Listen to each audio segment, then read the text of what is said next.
Welcome to the New Books Network. Welcome to New Books in History, a channel on the New Books Network. I'm your host, Michael Vann of Sacramento State University.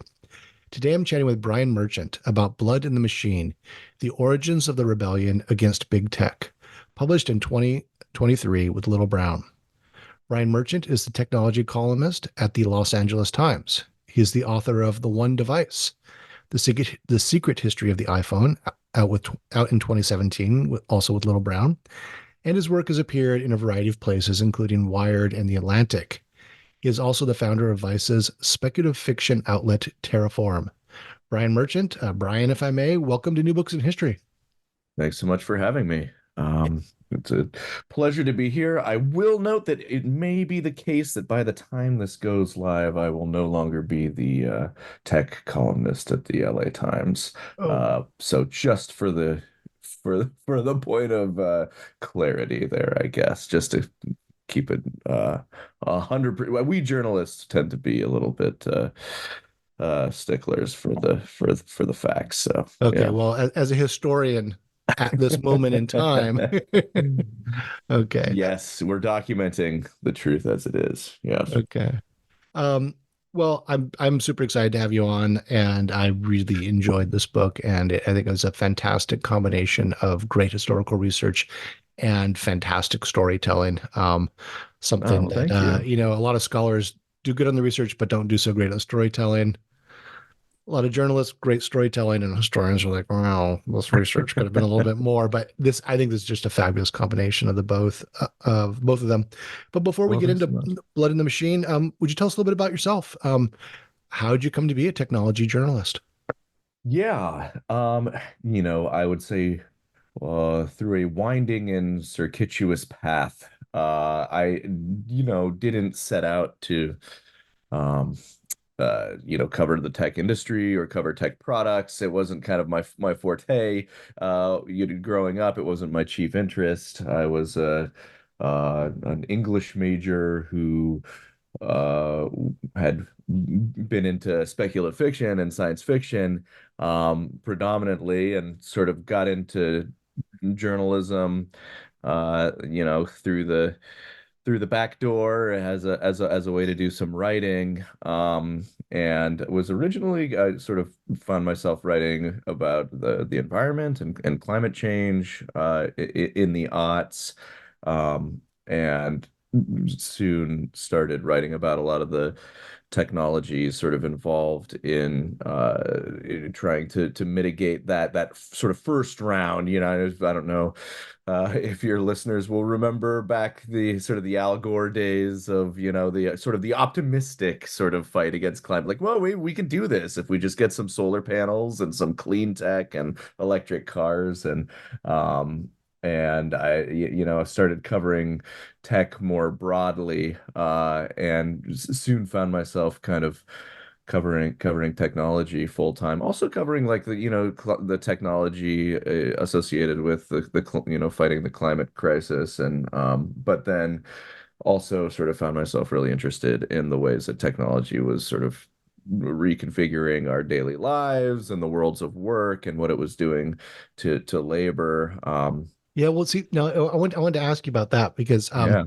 like just about your relationship to that subject of covering technology, because um, I think that I kind of think of you as part of a breed of, I mean, dare we say, techno-skeptic journalists. Sure. Paris Marx of Tech Won't Save Us comes to mind. The hosts of This Machine Kills, the Trash Future Crew. Yeah. Maybe throw Taylor Lorenz in that mix. I mean, there's a group, sort of a informal cohort, and I know that there's some cross pollination on various interviews and so Yeah. forth. But what's up with you guys? I mean, you cover technology, but not in that boosterish way that seems to be sort of the bread and butter tech writing, right? Yeah, so there's not to go too long into it, but Yeah. I think the quick diagnosis would be is that, like, so I wrote a little op-ed when the book came out for the Washington Post about, sort of my personal relationship to technology, and it did not start out adversarial at all. Like, through late 90s and the aughts when I was sort of coming up and starting my career, I would be what you might consider today to be kind of like pro tech. I liked these tools. I liked the being online. I liked sort of engaging these communities that the internet allowed us to sort of plug into. Um, but I also wasn't sort of a fan, I would say, or a fanboy. I wasn't reading Apple blogs. I wasn't, sort of, and a lot of tech journalism and the tech journalists sort of came up through those channels. Mhm. They got into tech journalists. They got into tech journalism because they really sort of loved technology and technological products specifically. So they loved Apple and they loved. So for about you had this like 10-year period where the first decade of the 21st century, the tech companies very kind of famously got a lot of glowing coverage and uncritical coverage from the media. The Almost a feedback loop sometimes, right, right? I mean, the yeah, press releases are getting recirculated as so-called journalism, right?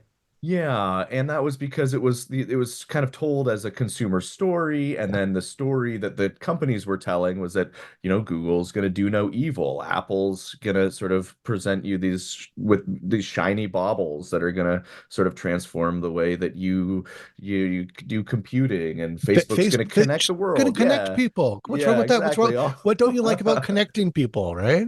Right. So for a long time they got a free pass. But I was, I would never really connect myself with I never had any interest in being a gadget reviewer. I never Mm. would have really, considered myself as somebody who was in any way like a major fan of the industry or the companies they're in. So maybe it was a little bit easier for me and some other folks to sort of disconnect from that whole sort of apparatus, and it's still very strong. I would say by and large, even after this so-called tech clash where people decided that they're going to be a little more critical, you still have sort of a core apparatus of tech reportage and sort of consumer reviews and all these kind of things that are very sort of inherently kind of like pro tech company, which is I still think problematic to some extent, to a large extent. But I think I've increasingly seen my role as being critical where, maybe others won't. I don't get invited to a lot of the same tech conferences and sort of parties that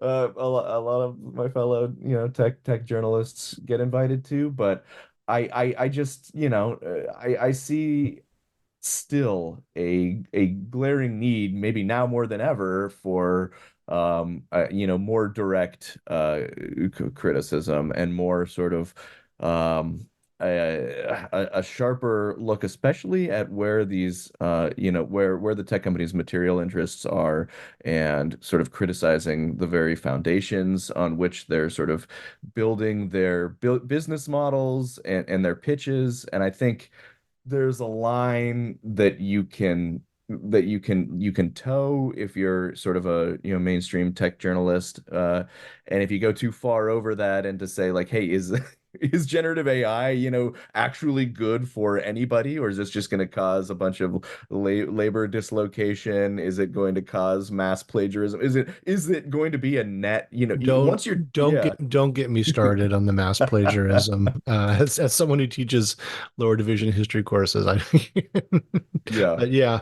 No, my wife's an academic too, and she's, it's up. I think every single educator, academic, teacher, high school teacher, anybody who's grading papers right now has seen firsthand sort of just the extent of the problem that this is posing to society at large. And that's just one facet of it, but it's a great example how fast this has happened, right?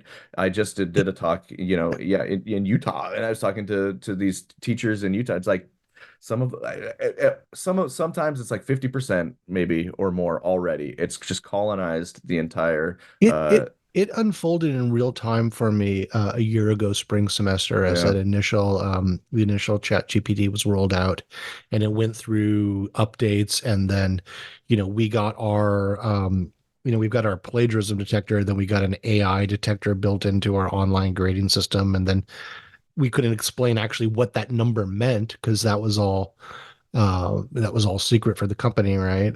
Right. And then they just took it away.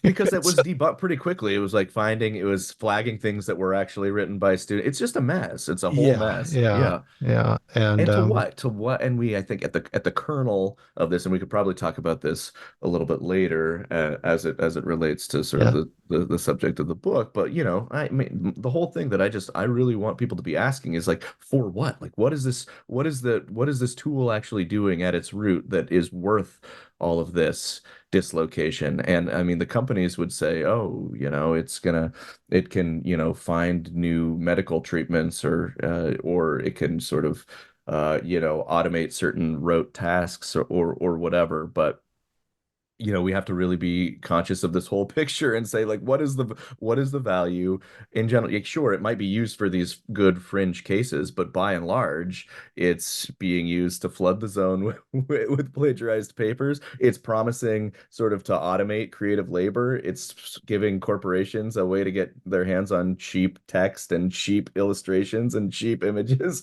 So and that's going to cause a lot of pain in the labor market. So and uh, yeah, and the world of culture. yeah, and the I world of mean, culture. Ultimately, it's yeah, just awful stuff. yeah, But so anyway, I'm gonna answer your question for you. You're not doing tech reporting. You're doing actually tech journalism. It sounds like, and not just reporting, but actually doing the investigation and the analysis and yeah, yeah. I mean, I was lucky to have a column and an editor who was really interested in having these critical um, accounts and critical looks at what was going on. So yeah, I would say my work now at this point is uh both sort of I do break stories, especially as it pertains to what's happening with AI when it enters a company's office life, or when I do break stories, and but I also sort of try to include this critical analysis yeah, of yeah. what might what's really going on, what's part of the larger picture here. And I think a lot of what just gets left out of a lot of the stories are just like sort of plain old labor stories. Like, this is Hmm. a lot of technologies are being used to try to give a give a company an advantage in saving labor costs, and it's really that simple. Like, Well, so I that's mean, that's the whole point of technology. I mean, as we'll get into, if we ever yeah. get to your book, as we'll get into the book. I mean, it's about cutting out the human element. It's about cutting out labor costs, which is, the biggest hurdle for owners and producers, right? Yeah. So Yeah, cutting labor costs and doing that in a number of ways. Sure, like you can try to get the machine to do the task. You can also use the technology as an excuse to get around, to do basically arbitrage and get around labor regulations and say, well, now we've got a technology. Now this is all different. And that's one of the things that really started becoming clear as I was doing the research for the book and writing the book, is just that how many times this, that entrepreneurs, or like or industrialists, or the startup founders today just return to the same well of tactics by yeah. sort of appealing to the newness of a technology as this sort of ambiguous construct, and then saying, oh well, we don't have to follow the old the all the rules and standards and norms and laws We're that we're we're a yeah we're a tech company, not a yeah it's transportation company. Not to name that's names, but let's right, put a pin in that and circle back around to sure, that at the end. I mean, let's go back a yeah, couple hundred years. yep. So I mean, Blood in the Machine is a work of history. And I'm curious what kind of research you did for the project. Did you get in the archives, get your hands dirty? And I know you're writing a lot of this during the pandemic, so travel must have been difficult. Did you rely on published documents from the era, primary sources? Yeah. And which historians did you draw on? I know that you mentioned the great E.P. Thompson, and you Yeah, also name check out. LP and Killer Mike in your epigram, which immediately won me over as a big Run the Jewels fan. But Yeah. so I mean, what kind of the what kind of history work did you do for this? A lot. Yeah. So you start with what's already out there, and so E.P. Thompson's The Making of the English Working Class is just fantastic. And I was kind of blown away by how readable it was. And I like, It's I super read, readable. it's great. Yeah, yeah. I recommend it to everybody. And a lot of people go like, oh, well, but you learn so much about not just that period, but also, the interplay of technology and labor and, class formation, of course. So it's really, it's really probably the most just like joy to read. But there's a great essay and sort of broader work by Eric Hobsbawm that Mhm. kind of termed that coined the term collective bargaining by riot. I think it's Laboring Men is Also, the volume of also essays. another great, very readable scholar. Yeah, he was fun. I read some of his other stuff that was a little bit that I didn't end up sort of citing, but Industry and Empire Yeah. and all that kind of Hmm. stuff. But there are great works of history by the Hammonds. The Skilled Laborer has a good account of the Luddites. Yeah, so I mean there's a bunch. Adrian Randall's Before the Luddites has a great sort of really drilling down into sort of the nitty-gritty of what what sort of the conditions were like and what actually like sort of he like goes and sort of looks at all the data that he can find as to what sort of these machines were actually doing and in the Hmm. amount of sort of work that they were displacing. He attempts to sort of catalog that, and he does so pretty successfully, I think. So yeah, so there are. I'm sure I'm forgetting a few, but there were a number of good. Oh, and Kevin Binfield's writings of the Luddites. He went and took it upon himself to sort of go through the archives and try to dig up as many original Luddite letters that he could find, and then he does this analysis of sort of the what can be kind of gleaned and taken away beyond just sort of the Luddite letters, which we'll talk about in a second, are used to primarily sort of issue threats to the to the machine owners and the factory owners before the Luddites come and smash their machines. So I did all that sort of. I had this nice sort of relatively small. It's not a huge canon of Luddite literature. There was another nonfiction sort of trade history called Rebels Against the Future by Kirkpatrick Sale, which I also read, which is kind of just catalogs what the Luddites did and what they were about. It's also sort of a corrective. It's sympathetic to the Luddites. Maybe overly broad in its sympathy to the Luddites, in my opinion. But it's still it was also good to see that out there. And yeah, and then I traveled to England, but I actually started my research before the pandemic. So I Oh, went to cool. Okay. England, yeah, and I spent a couple weeks with Alan Brooke, who is a Luddite historian, who has a book called Liberty or Death with Leslie Kipling, which is another great that it kind of zeroes in on his local area, which is Huddersfield in the West Riding of York, which is where a lot of Luddite activity, probably Hmm. the most exciting Luddite activity, kind of took place. So that was great. He showed me around. I stayed in his cottage, which is only partially electrified and only partially gets hot water because it's an old weaver's cottage, and he likes to think that maybe the Luddites could have lived there back in the day. And he showed me all around. So we kind of went to the sites where some of the famous battles took place, and I spent some time in the local archives. And it's just a delight to spend time in the archives in England, where they've done such a good job of keeping the records, and you can just kind of request the actual first documents, and they'll just kind of bring out these letters that were written 200 years ago, and you can get a real sort of vivid sense about what was going on.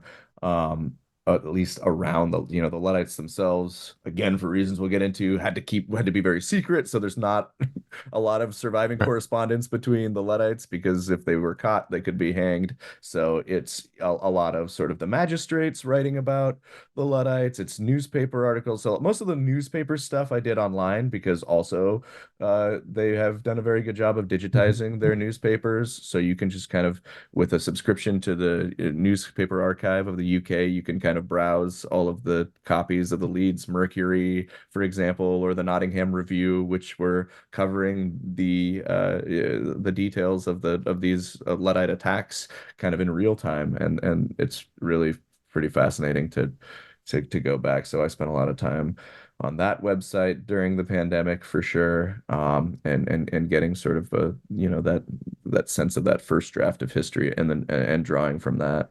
So yeah, all that combined, to and I would be remiss not to mention two of the sort of one is an oral history that Mhm. was done years after the fact, and that's the risings of the Luddite of the risings of the Luddites, and it's kind of famously, it's a little. I mean, he's interviewing a bunch of survivors from the Luddite uprising, and he's not quite, being it. I guess like the as with as much rigor as like a historian would today, because it's it was after the fact, and he's recording these histories, and some things kind of slip in, but he gets this great dialogue, and a lot of the stories are corroborated with the I mean, newspaper it's in account. the he's doing that in the 1840s, Yeah, and then thereabout. Yeah. it's published even longer after that. Okay. So yeah, Yeah. it's Frank Peele's Risings of the Luddites. So yeah, so Yeah. it's been like decades Yeah. since it happened. And So I would point out as a pedantic history professor, as history is taking shape as a discipline, modern history, right? So this is, and history is a relatively new discipline of the 19th century. But anyway, that's yeah, sure. Yeah, no, you, professional obligation here. Sorry. absolutely. And you can Yeah. kind of see some of the things sneak back in there, Hmm. that he's talking about maybe some things that wouldn't necessarily have been sort of involved in the like the mill owner Robert Owen, who is kind of building these Hmm. collective mills at the same time, but it's unclear whether or not the Luddites would have. Anyway, so I put that in a note to the note on sources up front just to kind of clarify, because you do get a lot of the great Luddite legends from these oral histories. The other one is Ben Hmm. O'Bill's a Hmm. Yorkshire tale, which was presented as a novel at the time, but he stresses that he wrote it with, interviewing the main the protagonist, and it's based on also interviews, but and he was a historian, so I don't know if he just kind of wanted to broaden the the sort of the purview of the story, but but he or what, but yeah, his DFE Sykes, the Yorkshire historian who kind of wrote this novel. It's on it also. It covers a lot of the same ground as the Risings of the Luddites, but and it also includes some, I guess, like a little juicier anecdotes and stuff that are a little more. Maybe this is just kind of a story that got told about the Luddites and kind of became legend. So I include some of that stuff too, pointing out in the narrative that it is that it did come from these sources, that while based in and rooted in fact, and while a lot of it has been corroborated by newspaper accounts, is more of the sort of the folkloric sort of tradition, I guess. And I think you're really good about addressing that in the text of the book. And you introduce the source and problematize it to a little bit and Yeah. triangulate around it. I think that's really transparent. And I was solidly impressed with the amount of research that you did for this, and then presented it in such an engaging manner. I mean, it's really an exciting read. Yeah, So well, what? thank you. So I Yeah, want to say yeah, real quick, the yeah, yeah. reason I wanted to do that is because if you don't include sort of the folklore, if you don't include the oral history and the oral tradition and some of the stories that survived, presumably by Luddites, telling each other these stories, or telling their kids, and it being passed down. If you don't include that, then what do you get? You get the story told by like the spies that the state hired to sort of try to gather intel. You get the stories told by the magistrates, who are in close alliance with the factory owners, who want nothing more than to crush the Luddites and sort of maintain an iron grip on, on control over the labor costs and the prices they're going to pay. And you get the story of like sort of the elites and the prince and prince regent and sort of the lords in parliament, who also hated the Luddites because they liked the industrial boom and sort of the Mhm. new tax base it was bringing to their lands, and all of the and they wanted the complaining working people to kind of go away. So that would be the story you get if Yeah, you don't include the oral tradition, if you yeah. don't include these sources that that that ask us to sort of recall just how how popular and how powerful and how sort of heroic a lot of people found the Luddites at the time. So you get a lopsided equation, as you often do in history. You get the account of the victors and Oh yeah, no, my area of expertise is the history of colonialism in Southeast Asia and particularly Vietnam. So the French official archival sources are so tilted in one direction, and archiving is a political act. yeah, And so yeah, we all have to, follow the subaltern status school and read against the grain and then try and find those voices that are being silenced. And what was yeah, it? Was it E.P. Thompson that coined the famous line about the Luddites, that said to the condescension of yeah, posterity? I yeah, mean, this is one of the great examples of a social movement that is silenced yeah. and erased. So chapeau, bravo for your work there. So what drew you to the Luddites, and what inspired you to do a 400-page history of Yeah, this movement from 2 centuries ago? yeah. Well, this plugs back into sort of the preamble when I was talking about sort of the how I kind of came into tech journalism, and about 2013, 2014 or so, I'd say I was that's when I was kind of first being convinced that there were a lot of stories that were flying under the radar that were not being told because they kind of went against the grain of the sort of the public relations arm of like the of Amazon or of Uber, of these companies that were supposed to be exciting and delivering the future. And I was hearing a lot more from, Uber drivers who were suddenly not making as much money, or, taxi drivers who were feeling the impact of Uber flooding the market, or the brutality at Amazon warehouses where people were working without air conditioning and things like that. So I would and that's when I started to first sort of notice, especially with Uber, there would be people who would sort of criticize something about Uber, and then they would be called a Luddite, or they would be sort of that term would start to be floated. I wouldn't say it was used a lot, but it floated around enough to where it sort of caught my attention. And I found this paper. My wife's an academic, so she had this paper. So I don't even remember how I saw it, but it was kind of this this exegesis of Luddism and what it actually meant. I believe it was a Donald Mackenzie paper, but it was extremely compelling because it, for the first time, sort of painted the Luddites as these sympathetic figures who had every reason to be critical of technology and to maybe want to smash it, right? I had this notion that I think most people have, if you haven't looked into it to any serious degree, because why would you? Then Luddite as a derogatory term, right?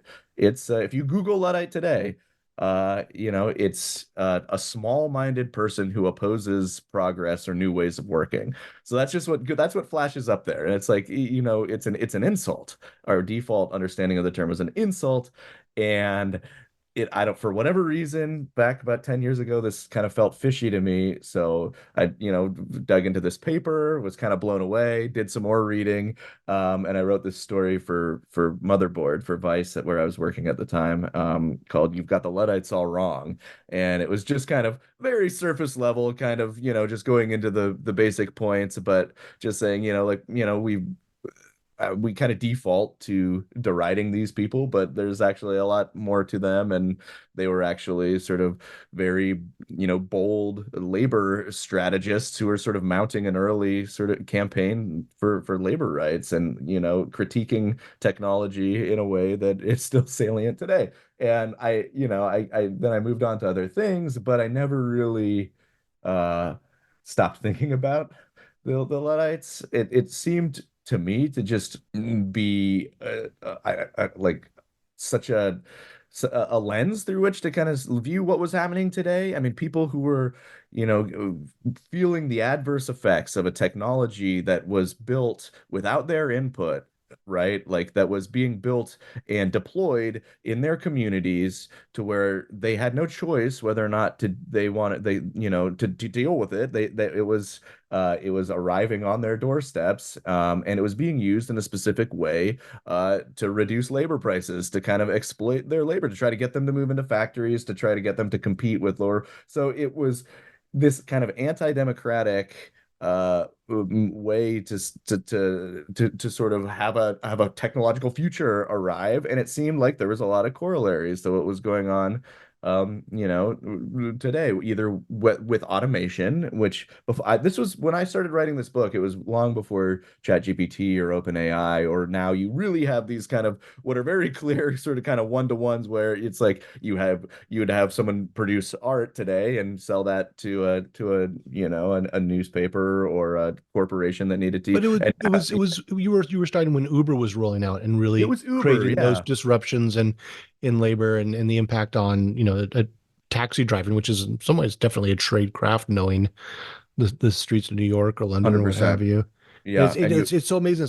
It's almost 200 years to the day of some of the things you're talking about in early 19th century England, that you're having these disruptions around the world at this present. And yep. it's a very similar sort of major historical leap in technology, that Yeah. dawn of the Industrial Revolution, or not the dawn, but it's at that point, it's like really as the Industrial Revolution takes root and is really having the social impact.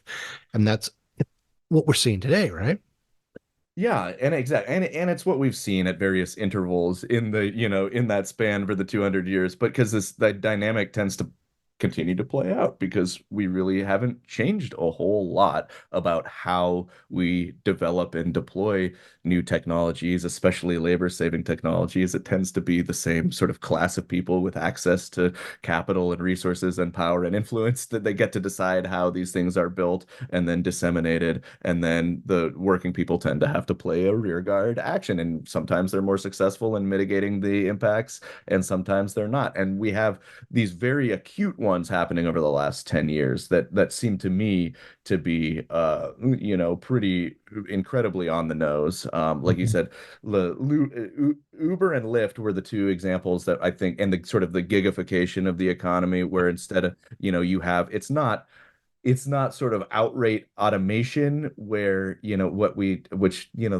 can talk a little bit about how sort of the entire construct of automation, the idea of automation is a little bit of a misnomer, because people tend to think that it's like a robot that then just can like replace you on the assembly line completely. And that's almost never the case. But anyways, the gig app, where it facilitates basically the the replacement with a taxi driver with sort of a more precarious worker who's doing gig work through an app that does not have access to the protections of the municipal taxi code, for example, or in a lot of countries, certain wage protections and things like that.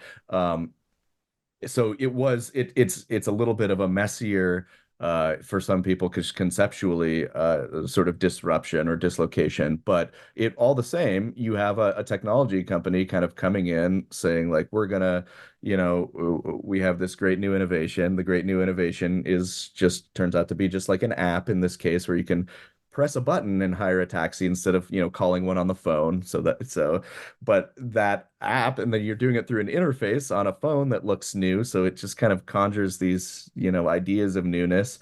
And yeah, back then, 200 years ago, when the first machines that were starting to be used to sort of automate the cloth work, you had the sort of the bigger concerns, and companies and entrepreneurs were making similar cases, saying Mhm. like, the old, the old statutes and regulations that govern this trade no longer apply, because we're using Because of this this. technological leap. Right, yeah. Yeah. We don't need to hire apprentices anymore, or make sure things meet a certain thread count. This is a whole new frontier. Well, But I mean, yeah. that leads to the next thing I want to ask you. If you could give a short, I mean, you gave us a fantastic book, but a short history of this movement. When and where does this take place? What is it that is happening to England. You mentioned this with these new technologies being rolled out. But what is happening that causes this reaction? Yes. So yeah, there's a number of things that are happening in England that, again, it's really hard as a historian. I'm sure you when to start telling a certain story is very difficult. But so you have all of these labor saving technologies that have been developed over the 1700s. You have sort of a new endorsement of sort of organizing them in a way that divides labor from, Adam Smith beginning to proliferate because, his The Wealth of Nations and this whole laissez-faire movement starts to sort of affect sort of the way that elites and some of the more prosperous factory owners are thinking about trade. And then you start to see technologies sort of kind of being advanced in ways, that we know about from the Industrial Revolution. You have the spinning jenny, you have all these machines. And then through the first decade really of the 1800s, you start to see all of these sort of trends sort of converge, and you start to see more cloth makers saying like, well, I should get a bunch of these machines, I should put them in a building that's like a factory. And there'd been they had been popping up throughout the 1700s, but now they're really starting to gain steam. It's the real rollout, right? The real rollout, yeah. And And gain steam was a terrible pun, but yeah, you can't avoid it. You can't avoid it. It's too, at least I can't. Maybe I've just yeah. had my nose in it too long. But Um, it's at this point that this tech and this factory style of manufacturing really starts to mushroom throughout the Midlands, right? We're talking yeah, about a The certain part of Midlands, England. Lancashire, yeah, it's all the Yeah, cloth producing districts. So yeah. cloth production is the biggest industry apart from agriculture in England. You have more workers, you have hundreds of thousands of people involved in cloth work, whether you're making wool goods, whether you're making knit goods, or you're making start increasingly cotton goods. And so, yeah, they what will be called like the Luddite Triangle because this is where the production is. You have Nottinghamshire, you have the York and the West Riding of York, particularly. So that's like Leeds and Huddersfield, and then you have Lancashire and Manchester, which is in the process of turning from a fishing village into like the first great industrial city. Mhm. Um, and so over this first decade, you really have that you can start feeling the effects and seeing the effects of this factory organization and of the automation that's being used, the mechanization that's being embraced by factory owners. And you see wages for weavers fall, almost by 50%. So in a matter of like 15 years, and it's crazy. So you have people who are really, really struggling. And the gains are all being captured. It's not like, again, and this is a point I need to underline. It's not like this is like, oh, there's like new industry, there's a new class of industrial people or technologists who are just like, from the front wave of the future, the front line, and they're just the ones that are getting. No, it's this, the gains from this are being concentrated in a Mhm. handful of factory owners, people who are sort of exploiting this new system, exploiting the new machinery, and sort of putting it directly in opposition to people in working communities. So to the workers, this looks like theft to them. It does not look like, oh, well, it's the future. That's the way of things. One industry dies, another one comes out. It's like, no, that guy built a factory on the outskirts of town where there wasn't one before. Now our wages are falling down. All the work is going up. He's taking all the work up into his factory over there. He's getting rich. We're starving. So this was very apparent to working people, whether or not you were a cloth worker. This dynamic was apparent, and it was the cause of a lot of alarm and anger and resentment. So at the And end, also, if I could interrupt, yeah, they're starting to pull on less trained labor, particularly women and children and very vulnerable children. I think you profile an orphan who's uh-huh. essentially enslaved for a decade and is an apprenticeship, but is essentially enslaved It's indentured, in yeah, the labor, uh, yeah, yeah. No, um, they and that's a orphanages, real yeah. challenge to previous forms of labor organization and labor identity. Yeah. Um, Yeah, absolutely. I mean, and that's, I mean, I mentioned briefly what automation is really doing here. And it's, again, these machines aren't just eliminating the work. They still need people to run them, but it's an excuse to hire a less skilled worker, or it's an excuse to, again, to violate those trade codes. And then, yeah, so let's, it's in the rupture is so complete from tradition that it gives the less scrupulous, which is many of them, the mill owners, the opportunity to hire just, yeah, child labor. And within, by the beginning in earnest of kind of the industrial revolution going full steam, they have set up elaborate pipelines basically to get orphans from orphanages in London to come work at these mills.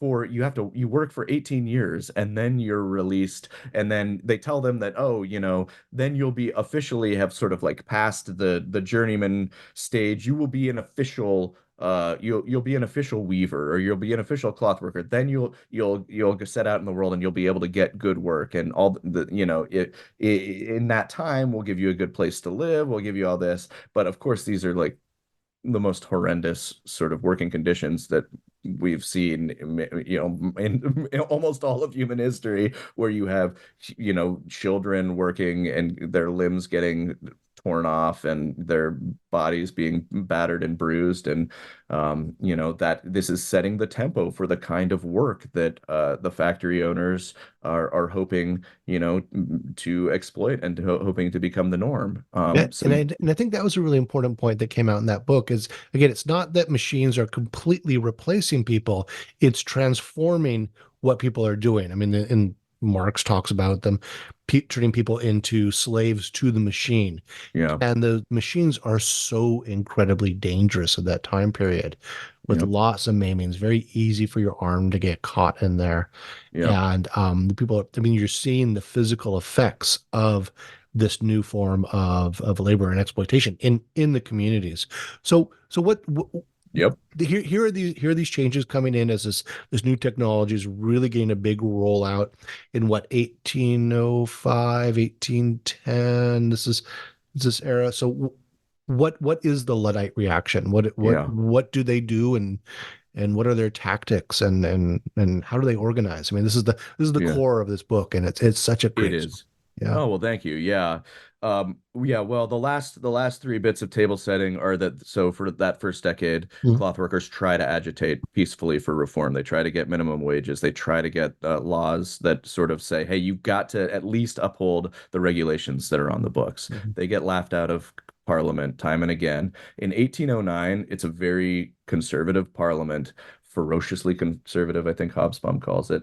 They tear up all the regulations together. So it's like basically it's like we're doing free trade now. You have, if the industrialists want to, hit the gas all the way and work you to the bone, there's nothing you can do. You can try to, you can go work in the factories, or you can starve.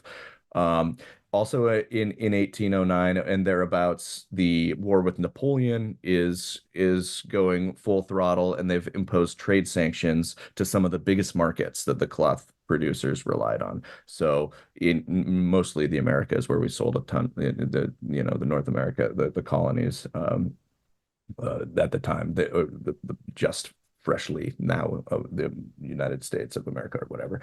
So that's all closed off. They can't sell there, so there's a big depression in trade, and then there's a crop failure. So the backs are against the wall. And against to this to the to the backdrop of all of this, these industrialists are saying this is a great time to automate because the trade is at such a point of weakness. We can just kind of do whatever we want. So then, as a tactic of last resort, you see finally in 1811 the rise of Luddism, and it starts kind of almost in kind of a debatably spontaneous eruption, where after a day of protesting in Nottingham in the medieval square, it gets fiery. They're dispersed by the troops of the British Crown, but they reassemble by the hundreds at night, and then they do the first raid. They raid a machine factory or a factory using new machines, and then they smash the machines that are automating work that they've been complaining about for years and years to no avail. And then they do it again. And then they do it again, and then they kind of fall silent. And then there's like kind of a quiet summer, where the cloth workers are organizing, presumably, and they're sort of coming up with a mythology, and they're coming up with ideas about how to sort of fight back when basically every avenue, that we would think of today, appealing to like your Democratic representative, there's no democracy. That's not going to work. Unionizing out the window because combining, quote unquote, forming a union is against the law because of the Combination Acts. They have no recourse other than what Hobsbawm would call collective bargaining by riot. So they emerge again in the fall of 1811, and they start staging this methodical, deeply organized, and very popular campaign against the machine owners who are, quote, stealing their bread. They mention that in all their letters. And then what they do is they send a letter to a machine owner in town who's been known to sort of use the obnoxious machines, quote. They say, we know that you have 300 of the obnoxious machines in your on your grounds. This has stolen the bread of 1,200 of our compatriots who are now unable to feed their families. If you do not take them down, you'll get a visit from Ned Ludd's army. If you do, we'll leave you in peace. Something to that effect. I'm paraphrasing, kind of pulling from a bunch, but that's so they send this letter where they pin it to the factory door. They give a heads up. If the factory owner says, okay, no, thank you, then, and they dismantle the machinery and the word is out that they've acceded to the demands, fine, they leave them alone. If they do not, then sure enough, they will show up in sort of a military style garrison organized at the door. They'll hold up the overseer by gunpoint or slip in through the window if that's easier. And with a great blacksmith's hammer, they smash the machines that are automating work. They leave all the machines that are not violating sort of the compact or the social compact of the time. They leave them alone. It's the machines that are being used explicitly to steal, or in their in their terms, steal their bread, to take work that they used to do it in a factory in degraded conditions for the purpose of sending profits upstream to one or two guys. So they smash that machine, and then they do that however many machines are in there. Sometimes there's dozens of them, and then they get out and they say, if you bring them back, we'll come back and do the whole place. And they steal off into the night. And they do this again and again and again, always invoking the name of Ned Ludd, who is this mythical figure who almost certainly never existed, but they kind of made up a backstory to him. He's an apprentice worker who had a master who was working him way too hard, and he decided he wasn't going to work as fast as this master was yelling at him to work, so the master had him whipped. And in a rage, he grabs the hammer, smashes his boss's machine, and flees into Sherwood Forest. This is Nottingham, the land of Robin Hood, the land of political dissent, and you can even say the names back to back: Ned Ludd, Robin Hood. There's it's a similar semantic formulation there, and they're plugging directly into this spirit of creating this myth, and it all just works. Soon they're just it's so great. I mean, your discussion of these rituals and the symbols, the hammer, the terminology, and the hero's got an origin story, right? It seems so contemporary.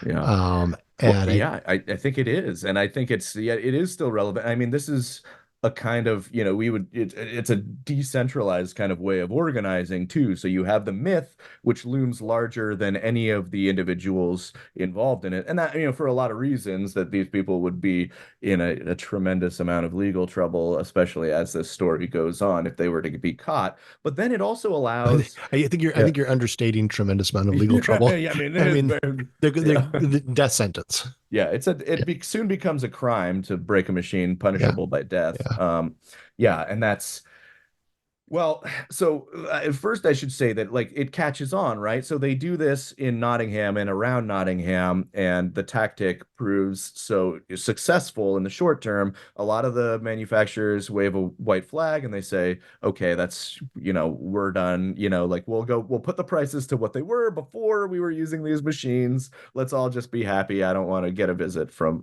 Ned Ludd. Um, but so then the tactic spreads to other manufacturing districts soon. So then soon it's in Lancashire where Manchester is and the towns around there, and then it's in Huddersfield where they're making wool, and it really does kind of spread like wildfire. And you don't need, a central organizing body. You just need the idea of a General Ludd or a Ned Ludd or a King Ludd or whatever, and then you can send your own letters and cite your own specific grievances, and it also has the effect of making the industrialists really guess, like, what is it, a giant army out there? How many people are out there? Is this something that we should be all losing sleep over, And you note that their organization is very what am I trying to say? They basically are using military tactics, and so Hmm. some of these are veterans from the Yeah. Napoleonic Wars, Hmm. and they're quite organized and disciplined when they Yeah. go on these raids. Correct? Yeah. Yeah, no, yeah, absolutely. And I mean, it is organized in like sort of military fashion. Like they will have a General Ludd on the raids, and he'll be sort Mhm. of the one calling out numbers. Everybody's got assigned a number so that you sort of take formation, and yeah, and they're marching, and they are in military formation for organizational purposes, and it does and make them very effective. That combined with the fact that these men have known each other, a lot of them all their Mhm. lives, working side by side in the manufacturing districts, and that made it very difficult, unlike previous like political movements or reform movements where you have like-minded political people meeting for like the first time maybe, and you very vulnerable to spies and infiltration.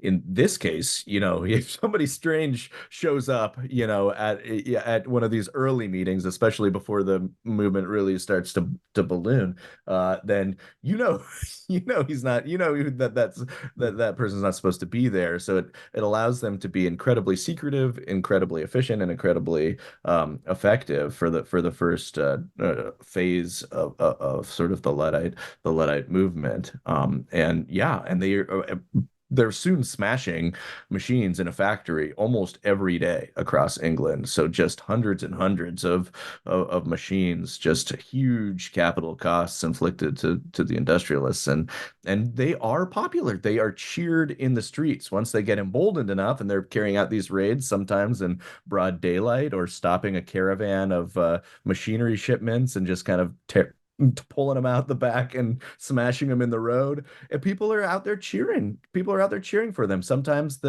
if it's a manufacturing district where maybe an official or town official who's supposed to call the dragoons or the militias in to stop them, but if he's kind of sympathetic to the working people, he'll just stand there and applaud with the crowd. Like they were truly a popular force, like Robin Hood in their prime, and people were writing songs about them. There were hymns, and Mhm.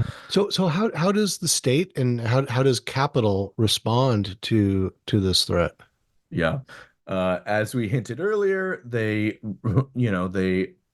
respond as severely as possible. So first they send in the troops. Like, this is a disturbance, let's put it down. So they're sending hundreds and then thousands and then tens of thousands of troops. And it's the way that the system worked at the time. It wasn't like they would have like sort of an active sort of police force or armed guard. What you would do is there was like a watch and ward act that they reactivated to say that the magistrate can basically compel any citizen, any like man who's 18 years of age, can be turned into a citizen. Some of the factory owners would hire sort of militias or mercenaries, and then they would just send troops. They would just sending troops to the industrial districts. And at its peak, I think there was, by one tabulation, there's like 35,000 troops available to the state's command fighting the Luddites, which is way more than they had fighting Napoleon at the time in Spain and in other theaters.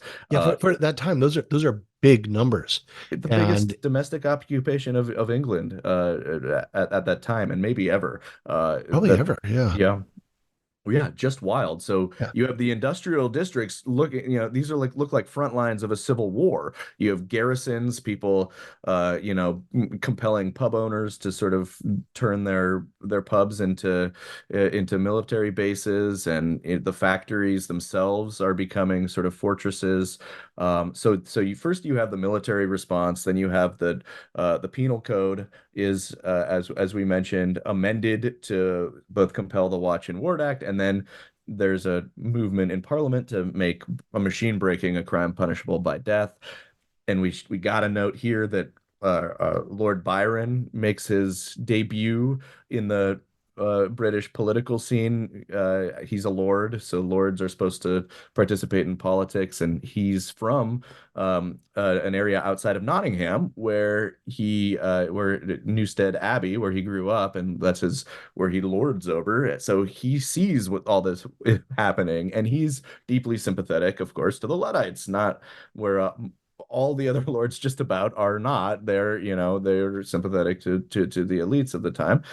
They are lords after all. But he gives this big booming speech in defense of the Luddites and sort of decrying the barbarism of making machine breaking a crime punishable by death. And he gives this big thunderous speech, and he's very pleased with himself. And it kind of turns out that he's got his first major bestseller releases a couple days later, so it could be related to his raised public profile, but who knows. But anyways, he really gives them a voice, and he does become the most sort of prominent figure.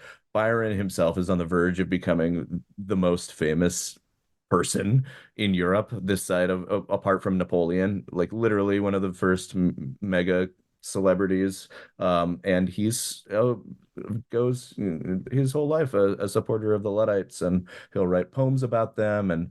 But the parliament doesn't really care. The culture may care, but the lords do not. So they pass this law making it a crime punishable by death to break machines, regardless of Byron's impressive oration.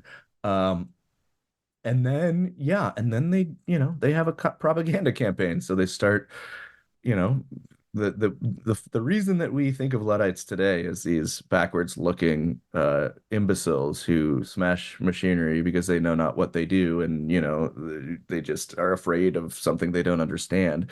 This conception is not accidental at all. This is how the elites of the time wanted everybody to think about the Luddites. So the Prince Regent, who's running England at the time, is issuing proclamations that are kind of talking about how deluded the Luddites are, and they are probably under the influence of some malign force, and these depredators.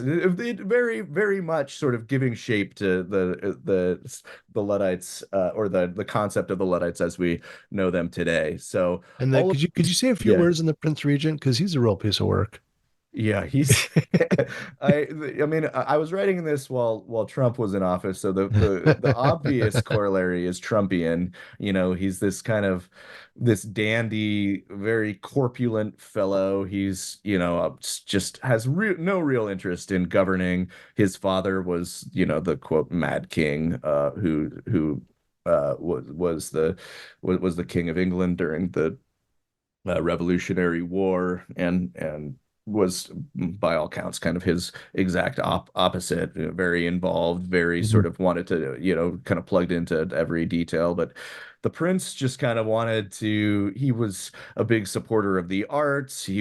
Threw these incredibly lavish parties, all but sort of turned a blind eye to. He had no idea what was going on with the economy of his nation at the time. No real interest. He was much more interested in retiring to his estates, and doing laudanum, which was like a mixture of opium and alcohol and kind of lying around, and just a real sort of You can't get out of bed for days on end, right? right. He couldn't. Yeah, he well, it's one of my favorite little anecdotes there is that he like was demonstrating a new dance step to his daughter, and he like twisted his ankle a little bit, and that laid him up for like months. He couldn't, he was much too distressed to do any governing. So all of the lords would try to come and say, hey, we have this policy, and he'd just go like, oh no, he's just kind of, boozing and doing drugs and kind of lounging around. The Prince of Pleasure, he was called the Prince of Pleasure. So Yeah, he, nice work if you can get it, yeah, exactly. He's just about the only one enjoying himself at those times, it seems like sometimes. So yeah, so basically it's kind of the impact of all of that was that it just kind of gave his subordinates more or less kind of a blank check with how to deal with Mhm. this.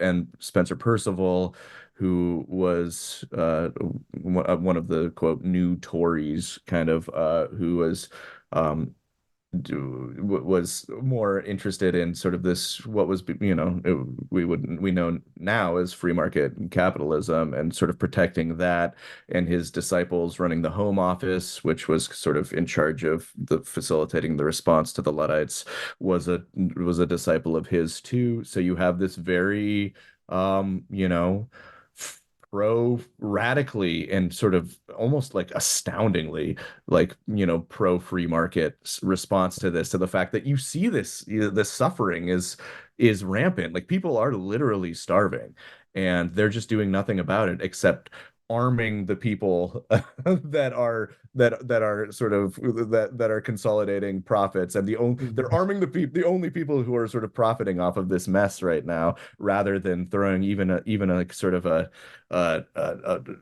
just a symbolic bone to the working people. So it's radical. It's pretty rad, and that no doubt plays a part in sort of getting to where things got ultimately. Which is that, as the state tightens the screws, raises the stakes, spreads propaganda, and sort of allows factory owners to ratchet up their defenses, use more force. You get to sort of the turning point in the Luddite struggle, which is this battle on Rawfold's Mill against one of the more famous factory bosses of the time, a man named Cartwright, uh, who was one of the handful of the most hated sort of factory owners in town. And so over 100 Luddites organized this attack, this assault, and unbeknownst to them, he's turned his factory into just like a death trap. Into a And fortress. Yeah, into a I mean, fortress. Yeah, yeah, yeah, yeah. yeah. And so they never even make it inside. If they did, they had all kinds of booby traps to pour like scalding oil on them.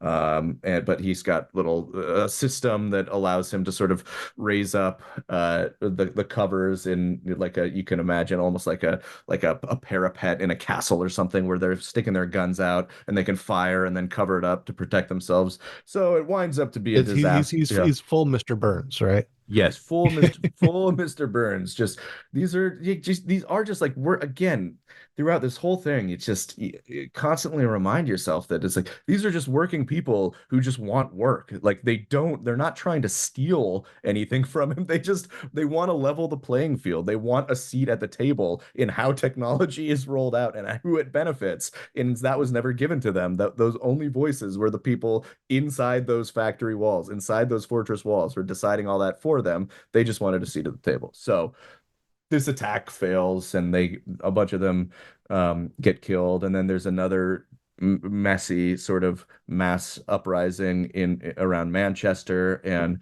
the state and the militias that they're allied with gun down a bunch of Luddites in the streets, and it pretty clearly looks like that the state is just going to be able to sort of stamp this out. And then one of the Luddite I probably follow the closest in the book, George Meller, Mhm.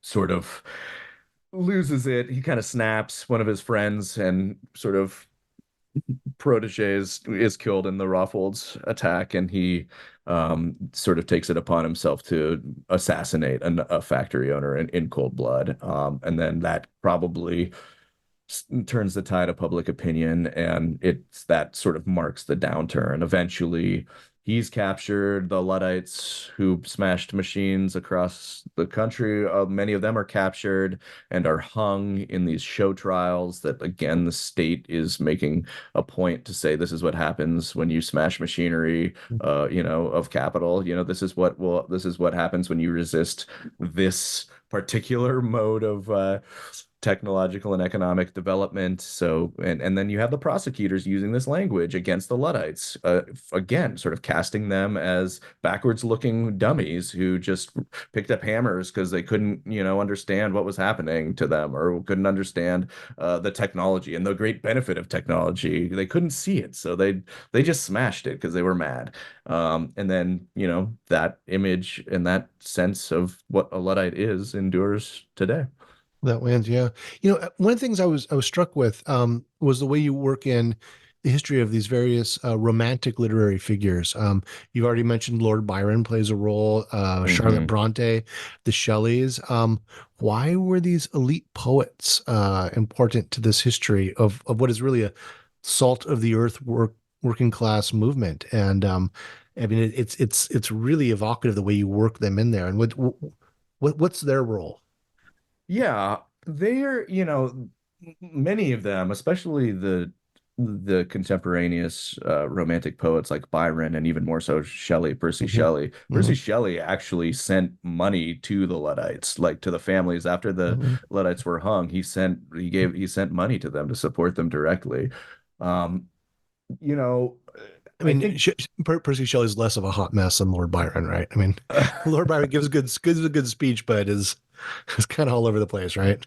Yeah, I mean, it's hard. Byron was was the more famous, especially at the Yeah. time.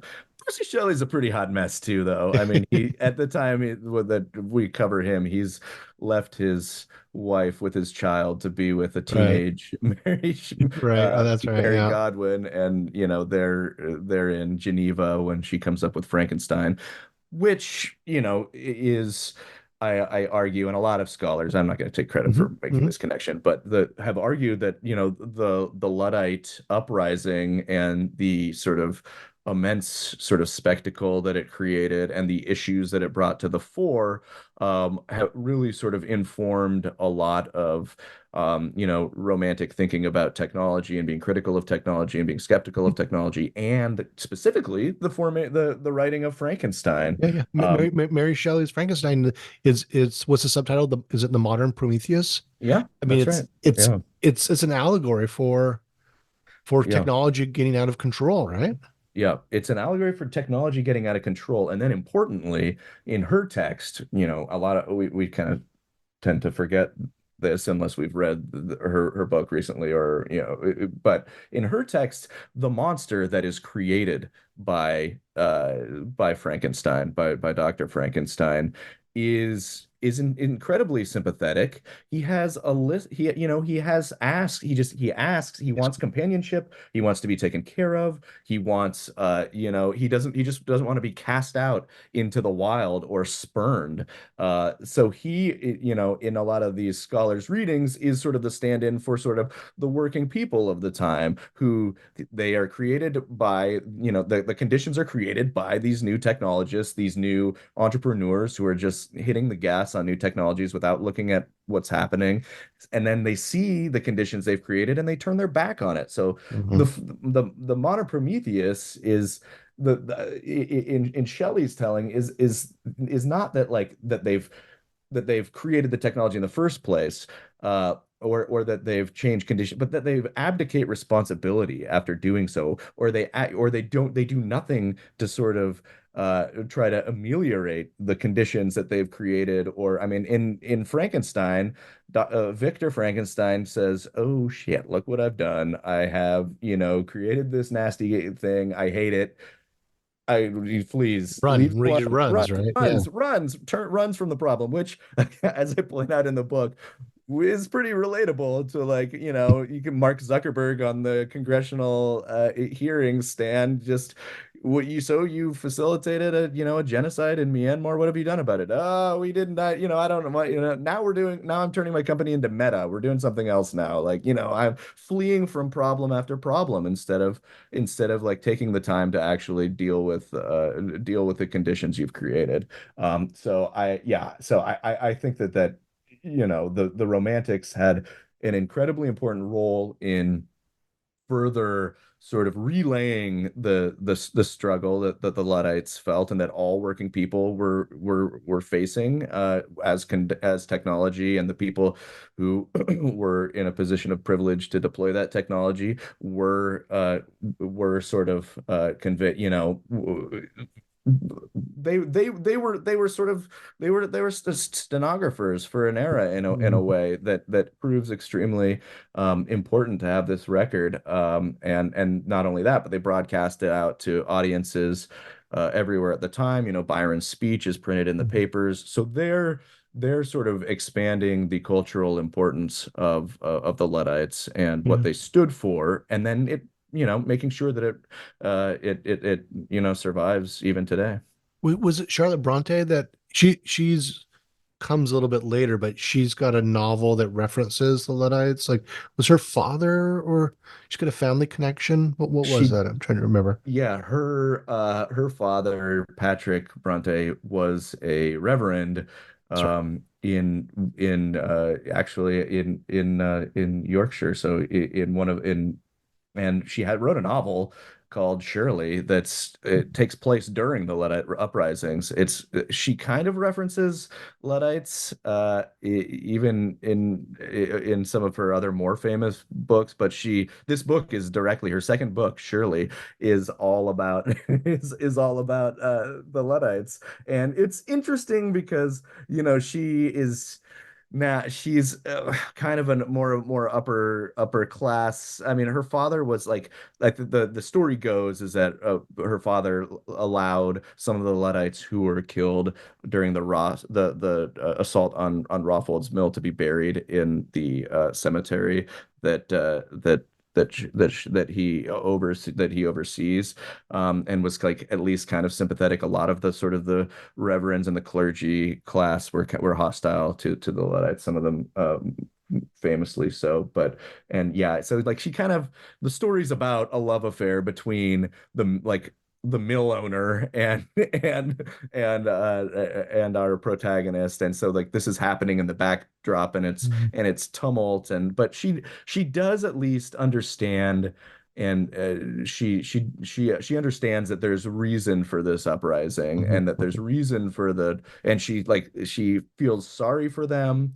She doesn't exactly I don't know. She doesn't exactly like fully empathize with, what it would be like to be a working class person at that time. But she does like provide some interesting texture, and she was there at the time, or when she was a little girl. But she also, she gives important context, and she gives this quote that's, misery generates hate, which is taken from Shirley. And then Mhm. that in turn is remembered by, oh man, I'm forgetting his name, but he's one of the architects of the British welfare system. And that inspired him to kind of, try to seek a more robust sort of state role in preventing that level of misery, on the Mhm. grounds that it could Mhm. generate levels of hate. She calls it hate. I think again, the book is interesting and it's worth reading if you're like a Luddite completionist, but she call it it's not like they're strategically smashing the machines. She is falling into this sort of false The tropes. Yeah. characterization, yeah, where it's hate that's motivating them. Yeah. It's not really Yeah. hate. Yeah. They have a goal that they're trying to accomplish. Yeah. And yeah, I mean they're angry at the mill owners for sure, and they eventually do come to hate them, but yeah. Yeah. So there's this wave of repression, trials, group group executions. I mean, like this is like a dozen at a time. At one point, there's too many people to be executed for the gallows, right? Like they have 2 dozen or something. I mean, this these spectacles of state and capital revenge against the movement. Um, And that crushes that initial movement, but then it resurfaces and percolates and is manifest in other forms in the 19th century, right? Yeah. Yeah, no, that's exactly right. And let us so I really focus on like sort of the big sort of sort of the major movement of Luddism, which is 1811 to 1813. It does carry on as an actual sort of campaign and tactic throughout the rest of that decade, primarily in Nottingham, but also in elsewhere where there are still people, invoking Ned Ludd and doing this machine breaking despite the penal code, despite everything. That's just should give you an idea of how um, oppressive conditions were that folks were willing to do that. But yeah, it does pretty much die out. And in 1819 or so. In fact, I think like the last Luddites were actually being hung while Mary Shelley was revising her draft of Frankenstein. So that's about the same time. But yeah, so this tactic became famous. It was found to be successful in many regards, again, in sort of like elevating the profile of a grievance, of achieving an immediate sort of material gain. Again, it's more powerful than striking, as some historians and sociologists have pointed out, because you're not just withholding your labor, you're actually destroying capital equipment that makes it impossible for anyone to do that labor. So, there were some scattered and partial successes of the Luddite movement. And one of the big ones was that they prevented the power loom, which was probably the most disruptive technology of the time, from gaining a foothold in the cotton manufacturing districts for a long time, giving people, It sets back that yeah. that adoption of technology. I thought that was fascinating. Yeah, it really does. I mean, a lot of the factory owners close their doors, say like, we're done. We're going to sell the whole fact. We don't want anything to do with this whole scene.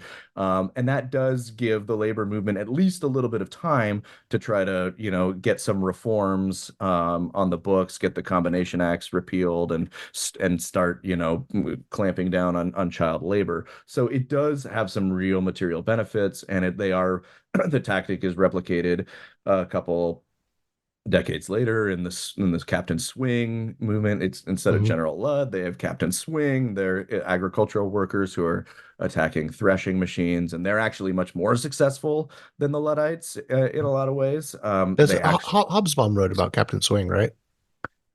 it's is it, and yeah, Hobsbawm and George Roudet. Yeah, I and think George it's Uday. Yeah, yeah, yeah, it was a dual byline yeah, affair. Yeah. yeah.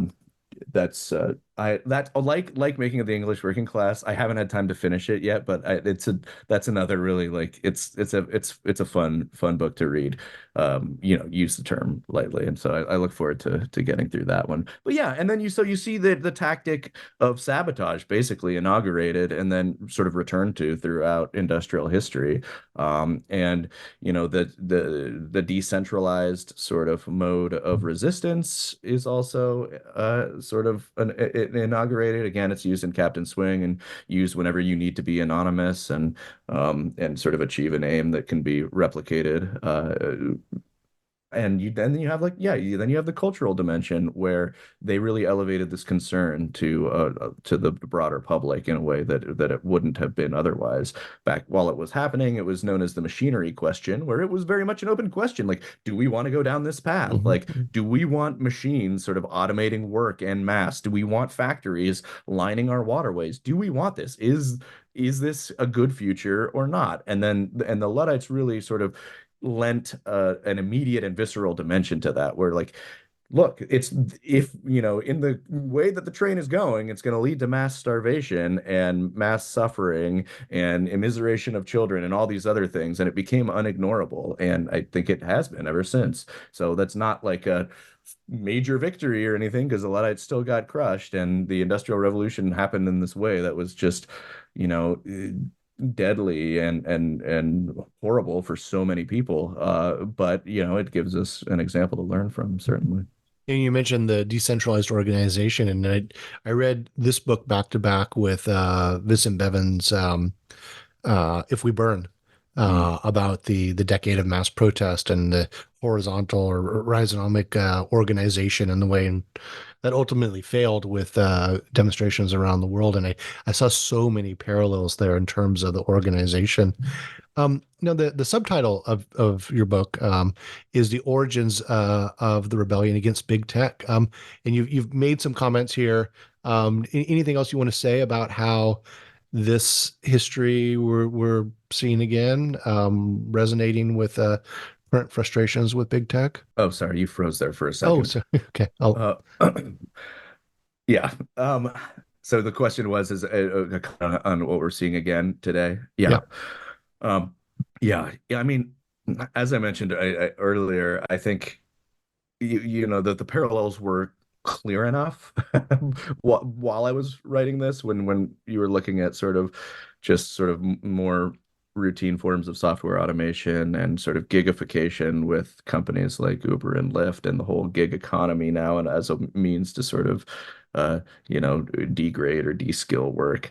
And well, now it's could not be any clearer. The parallels are, it's just a sledgehammer hitting us over the heads with the fact that, especially if you do sort of creative work or writing or coding, anything that can be generated, now there are companies that very much, want to automate that task. They want to, use um, like Chat GPT or Midjourney or one of these generative AI systems to do that work. So that is now, I think, unignorable. And for that reason, we're seeing a level of anxiety and concern over what these systems are capable of that we haven't always seen uh, with some of the other technologies. And it, may be that, like, the threat is just, it is bigger to the kind of work we do, or it could just be the way that this whole sort of latest trend has played out. But regardless, uh, you have a suite of technologies now that are, at first, last year was mostly about, and I argued this in a column, that last year was all about sort of hyping the technology itself, and sort of OpenAI announcing its generative AI systems, ChatGPT and DALL-E and Midjourney, and from all the different companies, and sort of doing this world tour of, like, AI is here, and, will it destroy us all, and will it become Skynet, or will it, what? So it was like sort of apocalyptic levels of hype that you and I haven't seen before, covering this industry for 15 or plus years.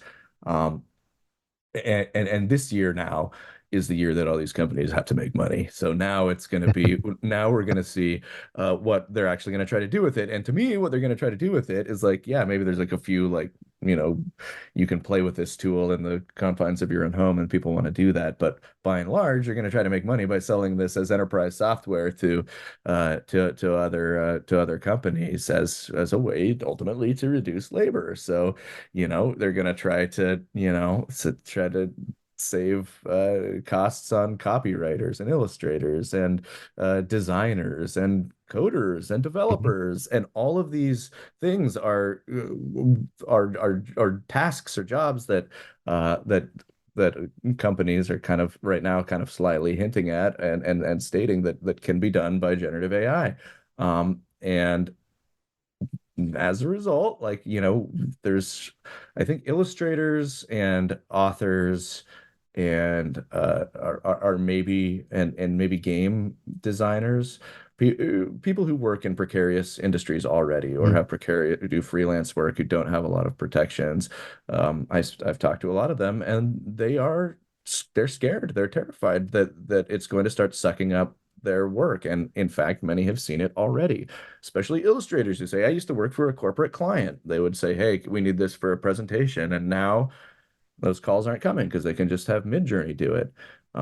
It's happening with copywriters and sort of junior coders, and so it is a new level of threat, at least conceptually, to people. You could argue that gig work did a very similar thing, but it was presented as a whole different thing. Like, oh, this is ride sharing, or this is a platform economy, or this is And it so. was Yeah. different spots in the class spectrum, Yeah. right? And Yes. Yeah. first they came for the cloth makers, but I was not a cloth maker, right? Then they came Yeah. for the taxi drivers, but I was not a taxi driver. And they Yeah. came for the history professors, and there was no one to speak Yeah. for me, right? Yeah.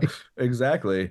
Um, Mm. and I think you could argue that there were some members.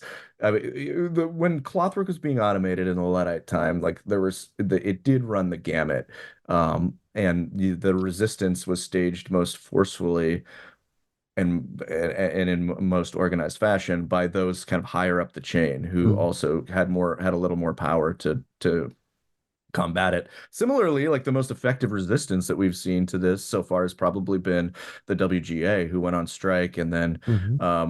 kind of really elevated the concern that AI was going to be used to sort of generate scripts, and then have them rewrite them for reduced fees or whatever.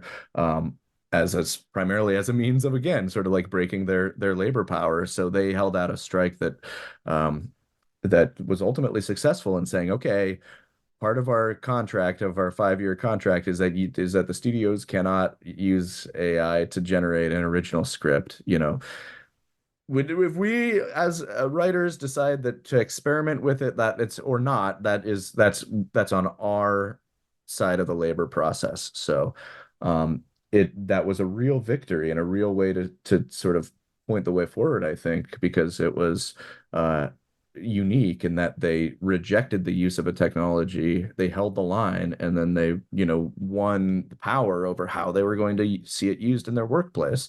They had to be very organized in order to do that successfully, and the authors and illustrators and freelance, copywriters and so forth don't always have that luxury.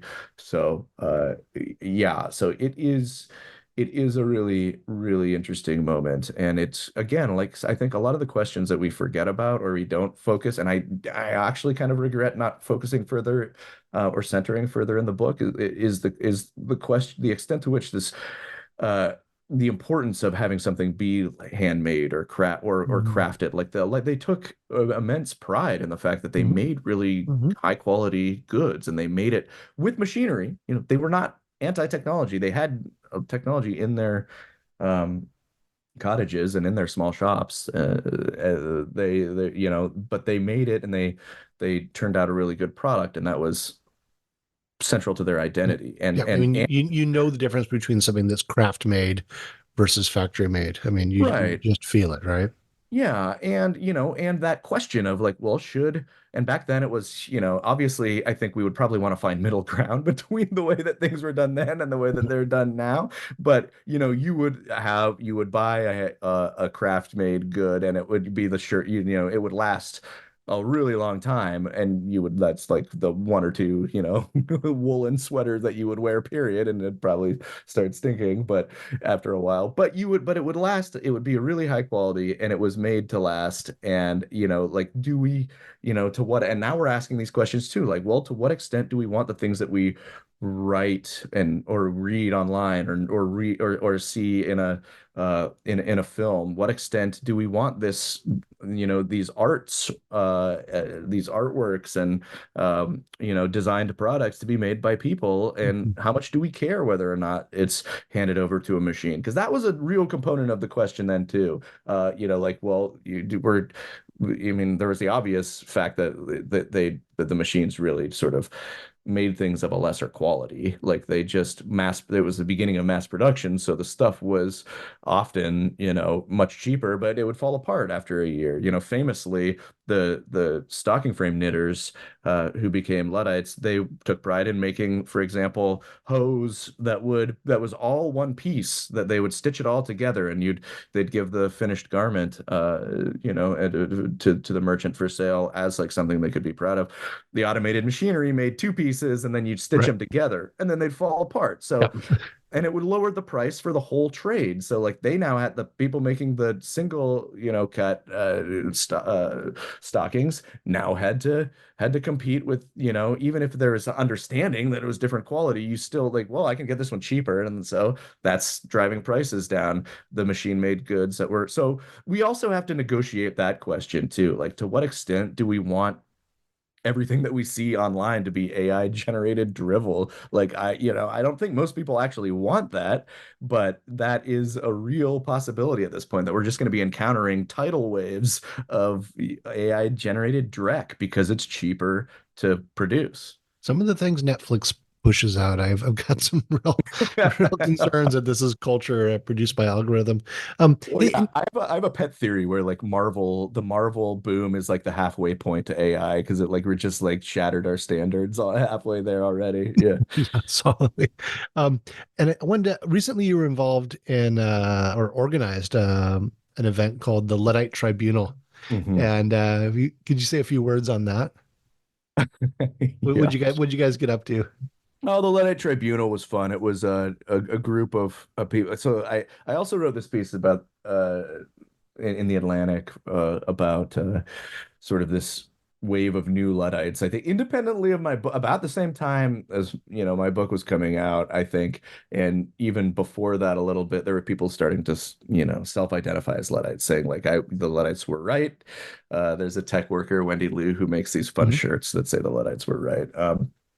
And so I would gather just sort of a panel of people who either are like Luddite sympathetic or actually think of themselves as modern Luddites, and we would just basically put modern, mostly consumer technologies to the test, and sort of we'd have a panel, we'd invite a bunch of people, we'd do it at a bar or an event space, and um, say like, okay, well, here we have a Amazon Ring. Is this, ultimately more beneficial or detrimental to society? And we kind of debate all the dimensions of the technology, and what it does and what impact it has. And if the tribunal, reaches a consensus that this is a detrimental or toxic piece of technology to society at large, then we have a sledgehammer on hand, and we smash it, and in a performative but fun and cathartic fashion. So it's just a fun way, and then we invited the crowd to bring their own technologies too, and then we we decide to smash it, they get to wield the hammer. So it, That's it awesome. yeah, it was really fun. It was it's a little goofy, but also it's a good way to sort of engage engage the issues, and Mhm. there's like a surprising amount of catharsis. Like we had Mhm. computer programmers, we had activists, we had urbanists, we had tech workers, we had artists, and there was a lot of catharsis and just like cheering someone on as they smash this stuff with a hammer. Because I think, for a lot of people, it's like, most people, maybe it's ambivalence, and maybe it's not this fully articulated anxiety we have over these technologies, but there is that anxiety, or this anger that big tech is making so many decisions for us about how technology governs our lives, and maybe this stuff has started to serve them more than us, and what can we do about it? And I think there's a lot of that in the air right now. And Even for if you're those of us with professions that we care deeply about the product that what we're producing, it's you know it's an existential issue, but it's also an issue of like the quality of the world that we want to create Yep, and that we want to be in, that's and exactly to right. have an event to strike back against that. Just yeah, what a catharsis. Um, you've been really generous with your time, but I've got two questions before I let you go. These are the standard new books Mhm. debriefing questions. Sure. First, can you suggest two books for the audience on anything or related to Luddism, but two books that you just want to be evangelical for? Yeah, I've already mentioned a couple of them, so I'll do Mhm. E.P. Thompson's Making of the English Working Class again. I just think like there's so much to be learned about I mean, you name it, about history and the technology piece is a little bit more sly, but you see it, and you see it sort of how it's affecting the working class, and how the working class responds to that, and how the introduction of technology ultimately sort of helps inspire the working class to sort of think of itself as a working class. Hmm. As the Luddite chapter, I think, is the longest chapter in the book, and he gives it center stage, in part because I think he views it as a catalyst for for workers movements afterwards, and worker solidarity in general. But there's so much more. I mean, he goes all it you could you'll learn about the Methodists, you'll learn about we mentioned briefly Robert Owen. Blake. Yeah, and Blake, and you'll learn sort of all about sort of the early working class reform movements of the 1790s. And it is really, I feel like when you see like magisterial on the back of a book, it gets thrown around too much, but it really is. It is. Yeah. And it is hard to sort of get people to read it because it is very long, and it seems kind of, but I promise that it really remains relevant today. And it is just sort of really, really, really beautifully written. Um, in terms of more recent stuff, oh boy, like you can't, two is really, really hard, but off the top of my head, my label mate Malcolm Harris just had a book called Palo Alto come out that kind Yeah. of does a similar thing, a little bit less narrative but we've been kind of joking that I cover the Industrial Revolution, and then he picks up after that in California. But it's a really, I think, similarly surprising and important look at the sort of evolution of Palo Alto as a nexus Mm-hmm. for capital and technological development, and sort of, as the subtitle puts it, sort of the modern world as we know And it. empire and racism and Hmm. all these things that come out of Yeah, that are that baked in beautiful little from the place. get-go. Yeah, exactly. Yeah, you'll never look at Stanford the same way again, for Well, sure. I, Um, I come from a Cal family, so I've never looked at Stanford that well. well, there you go. Yeah, but there were just, like, actually last year was a ton of great books. We were kind of there was like a little cohort of folks who published kind of critical tech books last year, and we would kind of just kind of joke about it a little bit. But yeah, the Kashmir Hill's book, Mhm. Your Face Belongs to Us, which is a specific look at this company that promulgated facial recognition technology. It also raises a bunch of really good issues too. Naomi Klein's Doppelganger, I thought, was a really Yeah, fun read last year. yeah. So, well, that's more than two. So, yeah. All right. Well, and finally, what are you working on now, and what can we hope to see from you next? Yeah.